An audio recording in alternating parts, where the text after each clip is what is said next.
Hello everyone, this is Jen and I make useful English Lit study videos on Shakespeare, poetry, fiction, literary ideas and more to help you become a literary expert.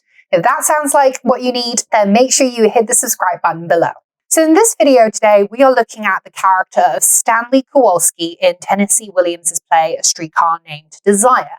It's probably an understatement to say that Stanley is a controversial figure. Many readers might even write him off as a moral monster altogether, given his rape of Blanche at the end of the play. While it's fair to say Stanley is not without some glaring character flaws, you know that the MO on this channel is to always analyze literary characters with nuance and empathy, and to seek to always understand a character's motives before passing judgment. So to understand a character like Stanley, it's important that we first consider how masculinity was perceived in the post-war American South, and the psyche of an entire generation of men who had just returned from the front lines of warfare to find themselves scrambling for a new identity onto which they can anchor their disrupted selfhood. As a man who had served in the army during World War II, Stanley certainly fits the bill when it comes to his virile, strong physique.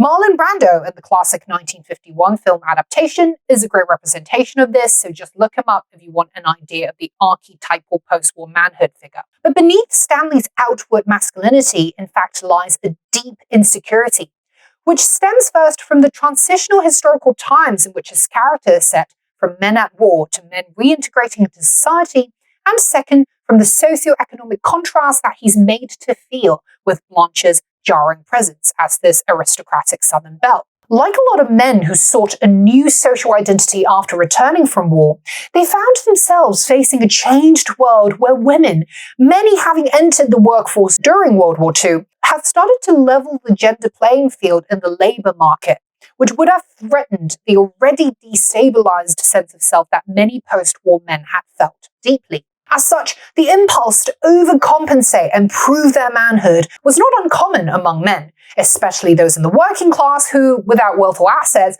would have had to rely primarily on labour and their physicality to assert their social value. In fact, one could argue that Stanley's hyper-aggression towards Blanche has less to do with his hatred for her than with his insecurity about himself. The play begins with Stanley having a vague, if not diminished, sense of self already, and he sees Blanche as his one chance to rehabilitate the masculinity he feels himself to have gradually lost, which he then seeks to rebuild throughout the play with every verbal insult and physical abuse towards his sister-in-law. In the rest of the video then, I'll be close reading two specific moments in the play to illustrate why Stanley's horrendous actions towards Blanche are motivated not by any inherent evil, but by a lost, destabilized self-identity triggered by a historical transition from wartime to peacetime and from a rapidly changing emergent gender landscape wherein women were starting to challenge the primacy of men in a society undergoing rapid cultural and ideological shifts. And with that, let's dive straight into the analysis.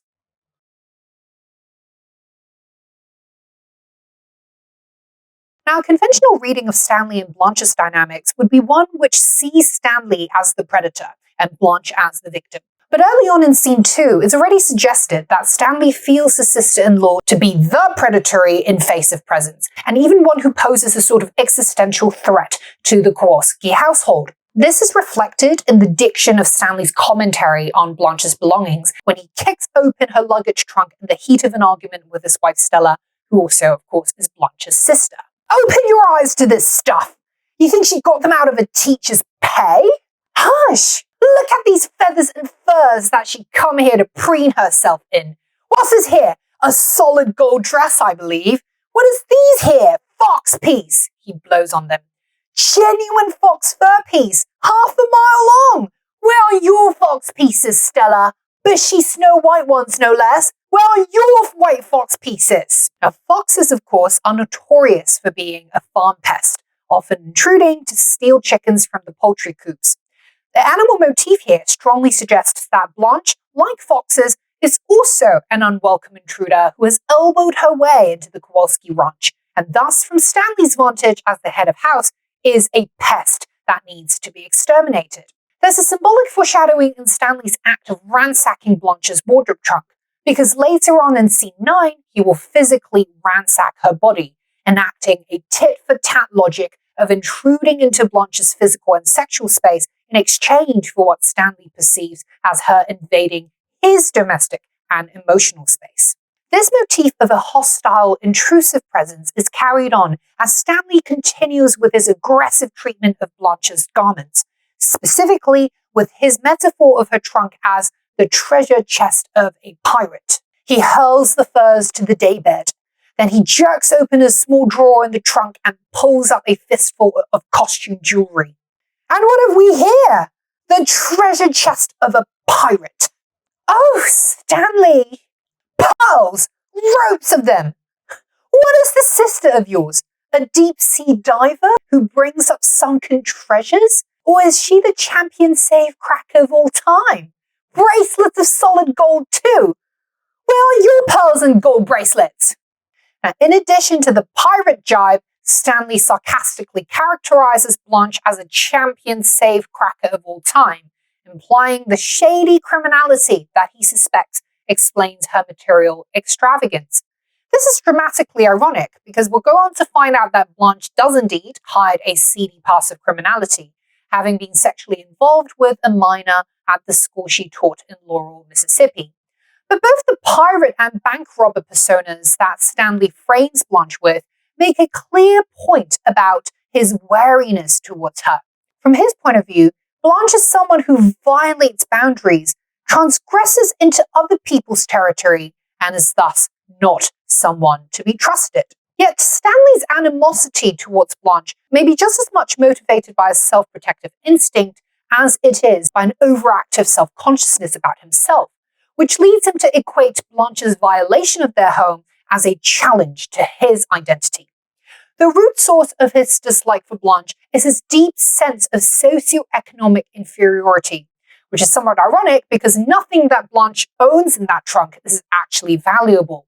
As Stella tells him, most of Blanche's clothes and accessories are just cheap garments and flimsy trinkets from years ago. Shh! Be still, Stanley! And diamonds! A crown for an empress! A rhinestone tiara she wore to a costume ball. What's rhinestone? Next door to glass. So what's most ironic about Stanley and Stella's exchange here is that Stanley actually thinks Blanche is rich because of how shiny her stuff looks, mistaking a dime store rhinestone tiara for real diamonds and a crown for an empress. And of course, his ignorance of what rhinestone is in front of his wife further triggers his sense of intellectual inadequacy.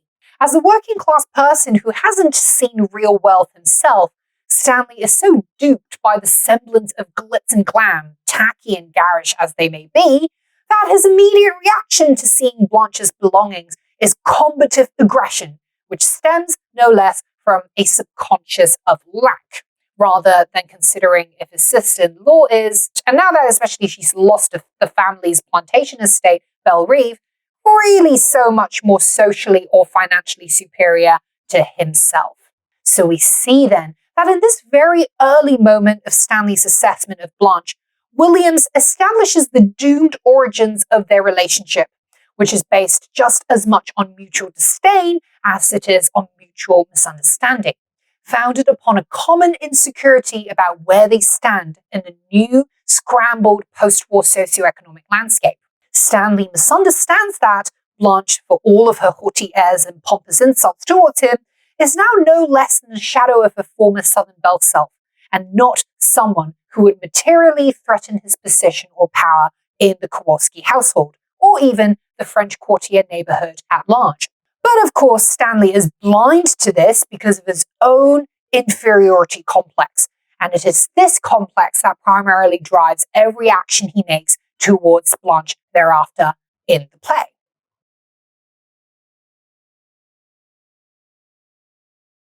Now, it's probably not a stretch to say that Stanley's rape of Blanche towards the end of the play is one of the more harrowing scenes in modern American literature.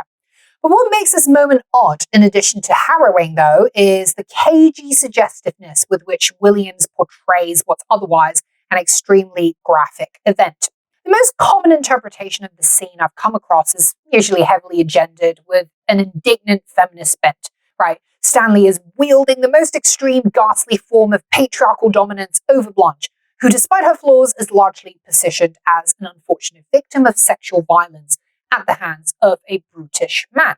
Yet, I would argue that gender actually ceases to be a focus at this point, because Stanley no longer sees Blanche in the light of a woman whom he, only as a man, can violate, thus forcing her in this corner where she must, by virtue of her biology as a woman, be stripped of all power. But rather, Stanley is here operating in a state of primal regression, where he has reverted from the state of human to that of the beast. He sees Blanche not as a human being anymore here, let alone a woman in mental distress, but instead he sees her as a fellow animal, which he also, as animal, would hunt and kill as a predator towards its prey. Ironically, this almost makes his transgression towards Blanche a fairer deal in his head, because whereas a male perpetrator versus a female victim dialectic would imply a power hierarchy favored towards the man with more power, as animal versus animal, they are much more leveled. Note the animalism that infuses this moment's descriptions as well, both in terms of stage directions and dialogue, beginning with Blanche's delusional attempts to get in touch with Mr. Shep Huntley of Dallas. She sets the phone down and crosses warily into the kitchen. The night is filled with inhuman voices like cries in a jungle. The shadows and lurid reflections move sinuously as flames along the wall spaces. Through the back wall of the rooms, which have become transparent, can be seen the sidewalk. A prostitute has rolled a drunkard. He pursues her along the walk, overtakes her, and there is a struggle. A policeman's whistle breaks it up. The figures disappear. Now, those inhuman voices like cries in a jungle, which recur in another stage direction a few lines after this one, which reads the inhuman jungle voices rise up, suggest that we're no longer meant to view the scene in civilized terms, as the passions of bestial survival have overtaken the logic of social civility. Rape may be a criminal act in a human society with law and order, but in the wild jungle, where no legal or moral rules apply, the act of rape is really no different from any other predatory act an animal would engage in towards their prey for ruthless but necessary self-preservation. In fact, when Stanley prepares to rape Blanche, he doesn't see her as a weak damsel in distress or an easy target for lustful satisfaction, but instead as an intimidating beast whom he must defend himself against for his own survival, which is something we see in his tiger remark towards her before the fateful act. "Stay back! Don't you come towards me another step or I'll..." "What? Some awful thing will happen! It will!" "What are you putting on now?" They are both inside the bedroom. "I warn you! Don't! I'm in danger!" He takes another step. She smashes a bottle on the table and faces him, clutching the broken top. "What did you do that for?" "So I could twist the broken end in your face." "I bet you would do that." "I would. I will if you..." "Oh, so you want some roughhouse? All right, let's have some roughhouse." He springs towards her, overturning the table. She cries out and strikes at him with the bottle top, but he catches her wrist. "Tiger, tiger! Drop the bottle top. Drop it. We've had this date with each other from the beginning." She moans. The bottle top falls. She sinks to her knees. He picks up her inert figure and carries her to the bed. Now notice that the characters' actions in this sequence resemble very much like two animals in the wild, as they size up each other and attempt to maneuver themselves in strategic positions for attack or defense.